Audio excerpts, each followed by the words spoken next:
Well, I would like to first thank you all for your service to our country.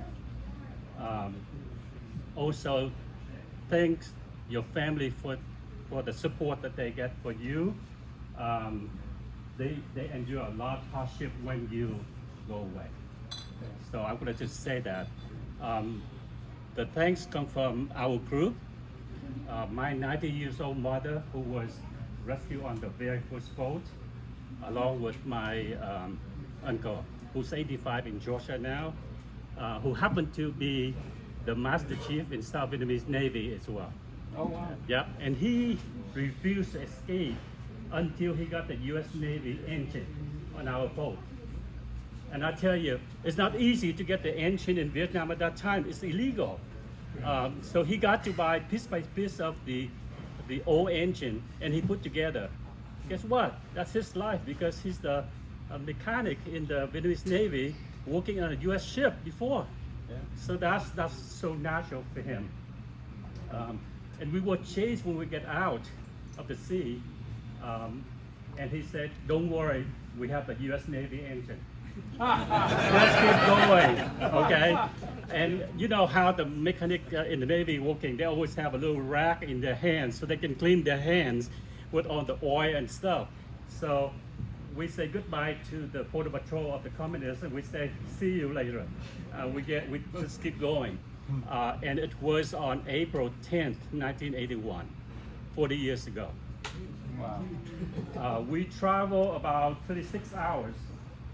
And it was, I think it was about 4 p.m. in the afternoon of April 13, 40 years ago. And I got my binocular, and I see we had a ship, and this time it's not the sickle and hammer with the red background flag. You know, it's the Soviet Union at that time. It's not Russia. I said, "It's good. We approaching some ship." And I said, it could be the warship, but it didn't have any gun. I'm thinking about the New Jersey type of ship, you know, with 6 in the front and 3 in the back, you know, big one. And this one got only 1 gun in the front and 1 gun in the back. I said, and someone say, "What did you see the color of the flags?" I said, "Red, white, and blue." And they said, "It's a French Navy." And I couldn't believe it. But the French, they have red, white, and blue, but it's a vertical. Sure. And I said, no, let me rephrase it. It's star and stripes. They say, "Oh yeah, that's United States Navy. It's the 7th Fleet." So, and I said, at that moment, I said, "We are safe. Don't panic." Okay. The problem is that at that time, the late Lieutenant Iverson did communicate with Mark Cohen down in the engine room to change from 2 engine to 4. It's create a big swell to our boat. You can see the wind. It just scared the heck out of me. Yeah, it's Mark. Thank you so much for doing that. And I said to everybody, just relax, stay still, don't move. Finally, I think that Mark. I'm sorry. What's your last name? Okay, I couldn't hear you. Taylor. Mark Taylor. He was on the motorboat that approaching us. You know, it's a normal procedure with some other, and I just remember vainly that we had a khaki uniform person. And I figured it out right away because I had so much interest, the history about the US Navy when I was 14. By the way, in 1981, I was 28. So I know when someone wearing a khaki uniform, it must be the NCO or the officer. And so he came over to my boat.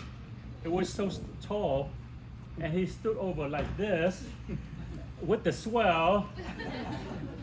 And guess what happened to me? I get overboard. So I guess that, it's a way to say that you're so dirty, you need to swim a little bit and get clean and go up. So I swam because I get caught between the boat right next to each other and the ship. And I was so scared. And I didn't want to get back to the boat because when I push up, it could make the boat swim a little bit more. So I just swam to the back of the boat. And my uncle, again, who was in the Navy, so he knew the procedures. He said that don't worry, they will get you up there. Okay. So, but I look around to see if these sharks circling me or not. At that time, I think about the Indianapolis. You know the story. So I read a lot of books about the fighting between the Japanese and the U.S. Navy during the World War II. But look at the ship from the ocean level. It's just awesome. Yeah. It's just so big and so high.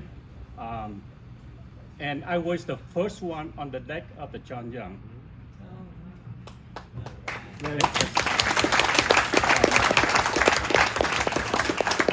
Now, looking back, some of you could be 18, 19.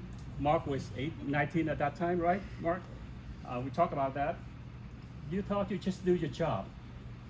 You come over on the boat with the shotguns and the Colt 45, and, well, you say hello. It's a normal procedure for security anyway, so we understand that, and you understand what we went through, so we let you do your job. The problem is that now, 40 years later, you have a different perspective. And I want to tell you, you could imagine what you did to all of us. You saved our life. You saved not just my family life, my son here, who was 4, and now he's working for the VA hospital, serving the veterans.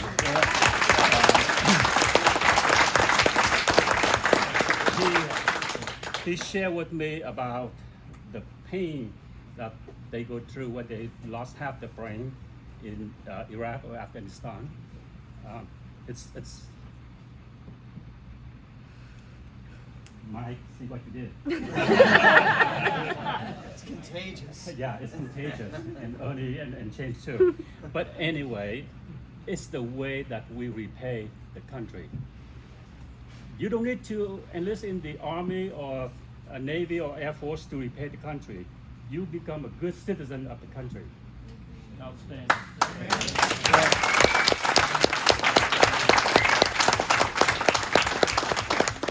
You put the flag on and you respect that.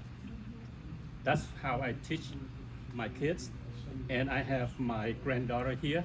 So we have 3 generations to come, along with all the people here.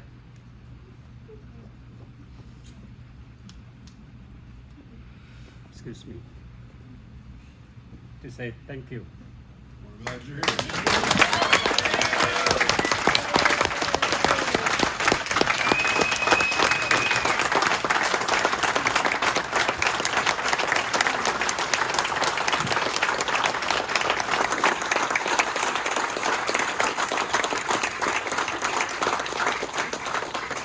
You earn our respect, what you did for the country. It's sometimes 3 years, 5 years, 9 years, 11 years, or whatever you spend in the Navy. That's a lot. That's a lot. You gave a part of your life to the country. We have freedom that we breathe because of you. The same thing with the people buried in Normandy during D-Day. And I hate to say that, I hate people who don't respect our country. Amen. Amen.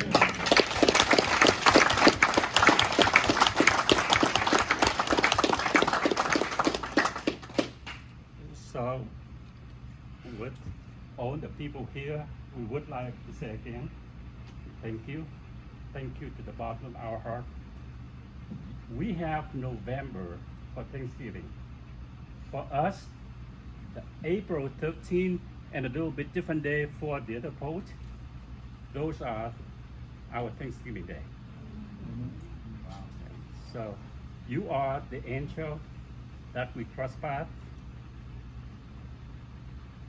and you have no idea that we were at the bottom of the world. Now we become someone. We were born again, become a human again because of you. You should be proud of yourself. And again, thank you so much for all you've done to the country, to all of us. By the way, I want to mention something. I shared with Mark, both Mark and Ernie, a lot of people, when we get up to the deck of the John Young in the hangar, we had a lot of trays of food. And they said, I don't care what they say, but I did be chef.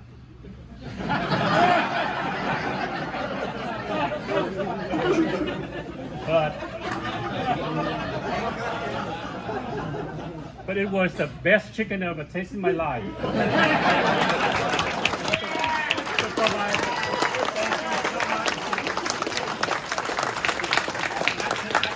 You are the one who is responsible for all the chicken. Chief Marion was to do happy, but it didn't matter. It went right up to you guys. Exactly. At least you can hear one positive from us, right? So I just want to say thank you. I cannot say with everybody and say thank you in person, but I just want to take this opportunity to say thank you. We become brothers. I'm a little bit older. I was 28, so now I'm 68. I just retired 3 years ago. So I got Ernie for my brother. Mark Cohen allowed me to be called a shipmate, which is an honor, even though I was part of the Navy only 3 days. That's good feeling. I served only 3 days, just eating chicken. That's good. So I feel really honored, along with all the people here, be able to be here, and we would like to make a commitment to support the John Young Veterans Association, whatever we can do.